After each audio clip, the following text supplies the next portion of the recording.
পুনর্বাসন না দিয়ে কেন্দ্রীয় কর্তৃপক্ষের জমি অধিগ্রহণে জনরোষ। এ যেন বাম আমলের সিঙ্গুরের স্মৃতি উস্কে দিল। 2006 জোর করে জমি কেড়ে নেওয়ার অভিযোগ বাংলার রাজনীতিতে সাড়া ফেলেছিল। 2025-এ দুর্গাপুর এক্সপ্রেসওয়ের কাছে 19 নম্বর জাতীয় সড়ক সম্প্রসারণের জন্য জমি অধিগ্রহণ ঘিরে শোরগোল।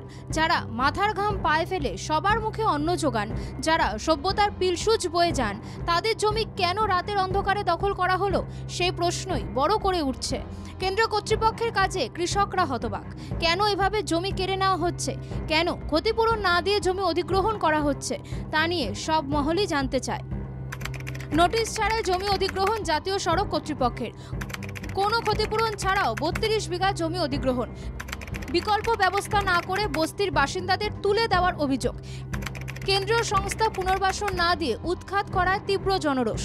স্থানীয় বাসিন্দারা জানিয়েছেন কোনো পরিকল্পনা নেই, নোটিশ নেই, হঠাৎই দেখি কেন্দ্রীয় সরকার জমি নিয়ে নিয়েছে। আমরা কয়েকজন একদিন ফোন চেক করছিলাম, আমাদের জমির তথ্যগুলো দেখি, সেখানে আমাদের নামে কোনো তথ্যই নেই।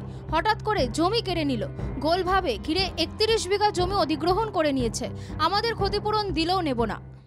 হচ্ছে একবার রোড গেছে, আমাদের সব সম্পত্তি চলে গেছে, এখান থেকে নিয়ে নিচ্ছে। এটা বারবার আমরা উঠে কোথায় যাব বলুন তো, যে এখানে জমিটা কি একবার হচ্ছে। এই বোট রাস্তা থেকে ওই বোট রাস্তা যদি ছেড়ে করে, অনেক জায়গা ওখানে পড়ে আছে। টাকা দেয় না, কোনো আলোচনা নেই, কোনো নোটিশ নেই, কিচ্ছু নাই।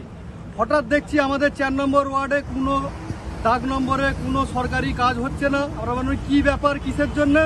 বলছে তোমাদের সব একোয়ার হয়ে গেছে। বিএলআরও তো বলছে তোমাদের একোয়ার হয়ে গেছে, তোমাদের ঘরদোর আর নেই, তোমাদের কোনো কাজ হবে না। ডানকুনির 4 নম্বর ওয়ার্ডের জাতীয় সড়কের দুপাশে প্রায় 32 বিঘা জমি রেকর্ড চলে গেছে কেন্দ্রের সড়ক পরিবহন মন্ত্রণালয়ের অধীনে। স্থানীয় ওয়ার্ডের তৃণমূল কাউন্সিলর হাসান মণ্ডলের দাবি, হঠাৎ করে দেখা যাচ্ছে ডানকুনি টোলিং পশ্চিম দিকে একটা বস্তি আছে, সেটাকে তুলে দেওয়া হলো। কোনো নোটিশ দেয়নি, আলোচনা করেনি, হঠাৎ করে উৎখাত। তাদের আরও বক্তব্য, রাজ্য সরকারের দেখে শিখুক কেন্দ্র।